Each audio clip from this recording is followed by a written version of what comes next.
Silence can be louder than any voice. When you stay quiet, people start to listen in a different way. They begin to wonder what you're thinking, and that's where your quiet strength begins. You don't have to prove yourself through words. Sometimes, silence speaks truth more clearly than explanations ever could.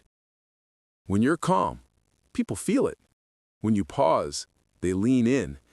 And when you say nothing, you give space for truth to appear on its own. Silence isn't empty. It's full of meaning.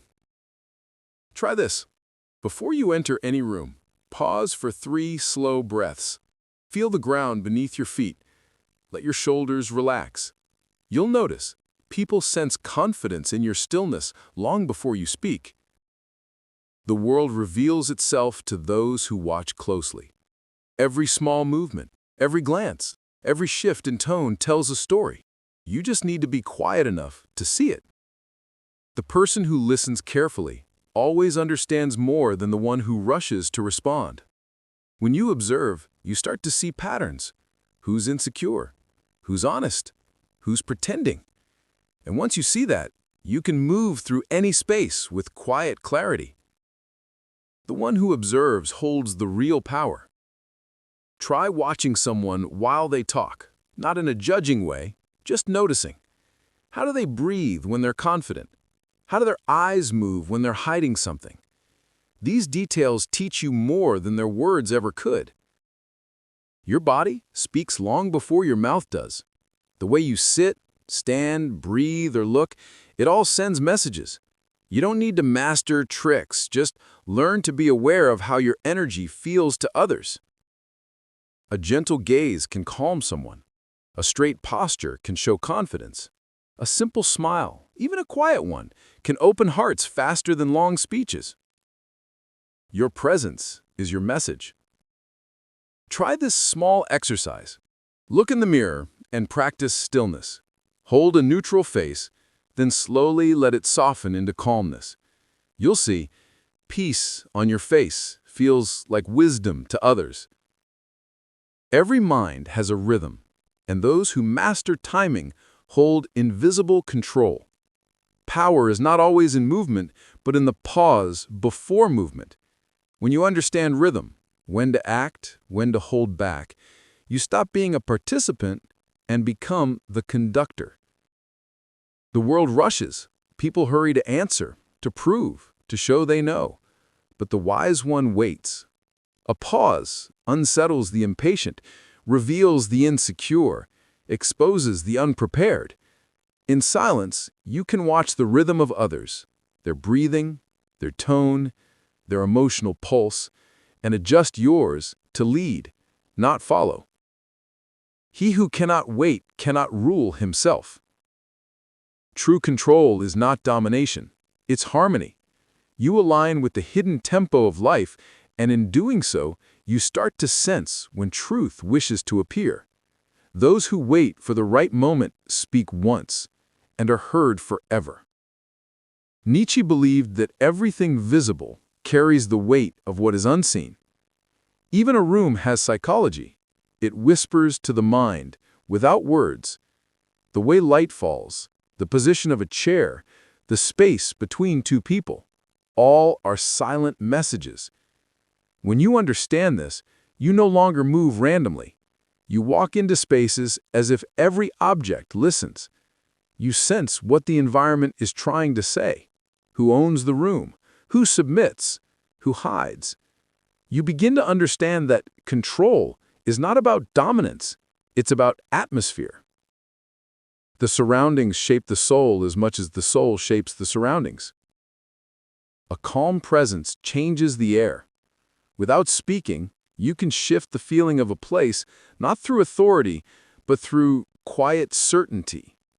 The world rearranges itself around the person who is inwardly still. Emotional mastery is not coldness, it is clarity. When others are shaken, the still mind becomes a mirror in which they see themselves. Nietzsche said that strength begins when the noise of emotion turns into the music of understanding. To outsmart others is not to manipulate, it is to see what they cannot see in themselves. Most people react. Few reflect. The one who reflects first governs the atmosphere of every encounter. Anger, pride, anxiety, these are storms of the small self. Beneath them lies a deep, quiet intelligence, waiting to act with precision. He who cannot command himself will always serve another. The silent thinker doesn't repress emotion. He transforms it into awareness. He watches the rise of fear like a wave, and by naming it inwardly, dissolves its control. Those who master their emotions do not need to speak loudly. Their calmness becomes command. Most people look, but very few see. Nietzsche understood that every human hides behind layers of words, habits, and smiles. What we present to the world is rarely who we are. The wise observer learns to look beyond the outer shell. When someone speaks, don't just hear their words. Notice what they avoid. When they laugh, sense the tension beneath. Every strong opinion hides a wound. Every boast is a disguise for fear. This quiet seeing is not judgment, it's understanding. You begin to realize that behind every sharp voice is a child seeking to be seen. Behind every act of arrogance is a longing to matter. When you see people this way, you no longer react, you read. Those who see only the mask never meet the soul. To outsmart others is not to defeat them. It is to perceive the hidden truth they do not yet see in themselves. True intelligence, Nietzsche hinted, begins with distance. When you are too involved in things, you lose sight of them. But when you step back, emotionally, mentally, spiritually, you begin to see patterns that those inside the storm cannot. Detachment is not indifference. It's the art of seeing clearly without being pulled by emotion. You no longer rush to defend yourself, to prove, to argue. You let others reveal their own truth while you remain a silent witness. He who cannot step aside from himself will never see beyond himself. In this distance, you gain freedom. You no longer react to provocation. You no longer absorb other people's chaos. And because you cannot be shaken easily, people start sensing your quiet strength. They trust your silence more than they trust others' noise. Confidence is not loud. It does not seek validation. It simply is. Nietzsche believed that confidence is born when one stops comparing. You stop measuring your worth against others, and you start moving from your own inner rhythm. The truly confident person walks lightly.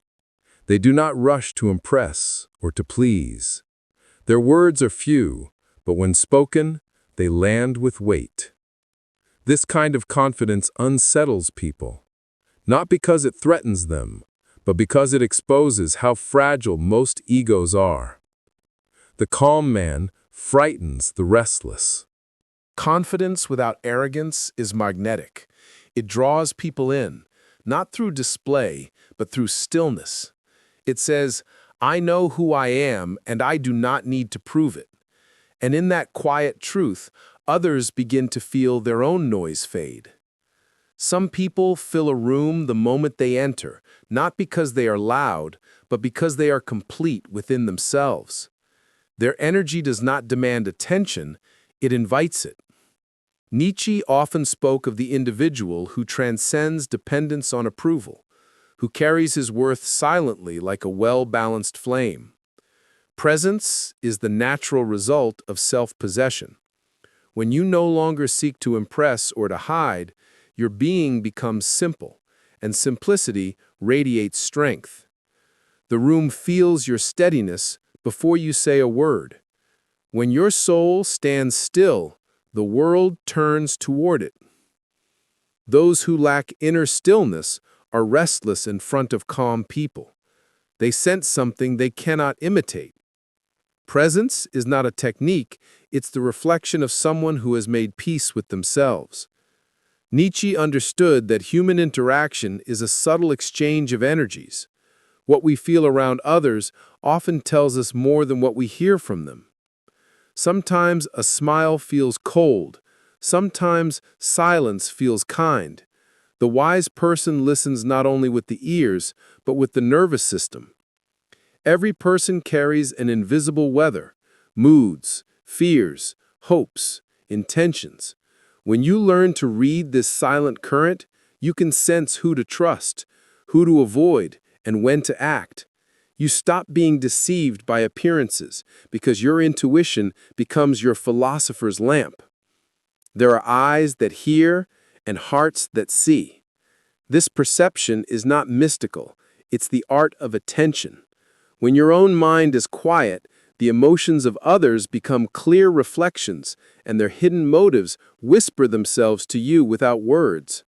To outsmart others without speaking is often the art of doing less. Nietzsche admired restraint, not as weakness, but as elegance of spirit. The wise person knows that exaggeration, over-explaining, and constant display are signs of insecurity. Those who possess real strength have no need to perform it. They let others underestimate them, for they know that truth doesn't need decoration. Power concealed is power protected. He who shows all his cards loses the mystery that makes him feared. Understatement disarms people. It keeps them curious, unsettled, respectful. When you stop trying to impress, you become quietly impressive. When you let others talk about themselves, you learn everything you need to know while revealing nothing of yourself. Nietzsche believed that solitude was not isolation, but purification. It is in aloneness that one learns to see clearly, free from the noise of other people's expectations. When you can be still with yourself without reaching for distraction or validation, you begin to hear the deeper voice beneath thought. Most fear solitude because it shows them who they are without disguise, but the one who befriends it becomes unshakable. In silence, your emotions stop echoing other people's moods. Your thoughts stop orbiting around approval. You become a circle complete in itself. He who cannot endure his own company will always seek others to escape from himself. Solitude is not withdrawal. It is cultivation. The roots of every strong mind grow in silence, away from the crowd's noise and the comfort of agreement. Influence is not about control, it's about alignment. Nietzsche understood that true power works through presence, not pressure. The strongest person is not the one who commands others, but the one who subtly shifts the space around them simply by existing authentically. When you are inwardly steady, others begin to match your rhythm without realizing it. Your calmness lowers their defenses, your clarity makes them question their noise. Without argument, you create gravity. People lean toward your stillness. The highest power is invisible. It moves without motion. Influence born from silence endures longer than persuasion born from words. It's not about convincing minds, it's about awakening awareness. Every interaction is a mirror. When you speak with someone, you reveal them to themselves and yourself to you. Nietzsche saw that people project their inner world outward. How they treat you shows what lives inside them. When you understand this, nothing feels personal. Insults become insights. Praise becomes information. You stop being reactive because you see that everyone is only ever speaking from their own reflection. You meet yourself again and again in the faces of others. The wise observer listens not to defend, but to decode. You begin to notice how the world mirrors your own state. Calm minds attract calmness, restless hearts create chaos. And once you see that, you start polishing your own reflection, not the mirror. Not every truth must be spoken. Nietzsche knew that restraint often carries more wisdom than expression. Words can cheapen insight if offered too easily. Silence protects meaning. When you learn to hold back what others rush to reveal, you create depth, and depth draws respect. To withhold is not to hide, it's to let understanding mature before it leaves your lips. In a world addicted to reaction, stillness becomes a rare discipline. Those who wait to speak, when they finally do, sound like they've touched something ancient inside themselves. He who cannot keep silence will never own his thoughts. Every unsaid word sharpens perception. You start to feel what deserves to be spoken, and what is wiser left to silence. This balance is the mark of someone who has learned to think beyond impulse. The greatest act of intelligence, Nietzsche suggested, is to turn the gaze inward. We spend our lives trying to read others, yet the true art is learning to watch ourselves. Every reaction, every emotion, every judgment is a clue. The one who observes their own mind becomes free from it. When anger rises, you watch it instead of becoming it. When pride whispers, you listen but do not obey. You begin to realize, I am not my noise, I am the space that holds it. He who looks inward awakens. Once you understand yourself, others no longer confuse you. You see that what disturbs you outside only echoes what is unresolved inside. To outsmart anyone, you must first stop being deceived by yourself. At the end of every search for power lies simplicity. The highest intelligence is not restless, but serene. Nietzsche's quiet genius was this: strength is not about domination, but transformation, of noise into clarity, of fear into awareness, of reaction into stillness. When your mind grows silent, perception sharpens. When your emotions grow calm, your presence deepens. And when your words grow few, your meaning multiplies. To rule yourself is to need nothing from the world, and that is freedom. You no longer chase respect, it follows naturally. You no longer seek to be understood, you understand. And in that stillness, without saying a word, you become the one who sees, the one who knows, the one who moves unseen but never unnoticed.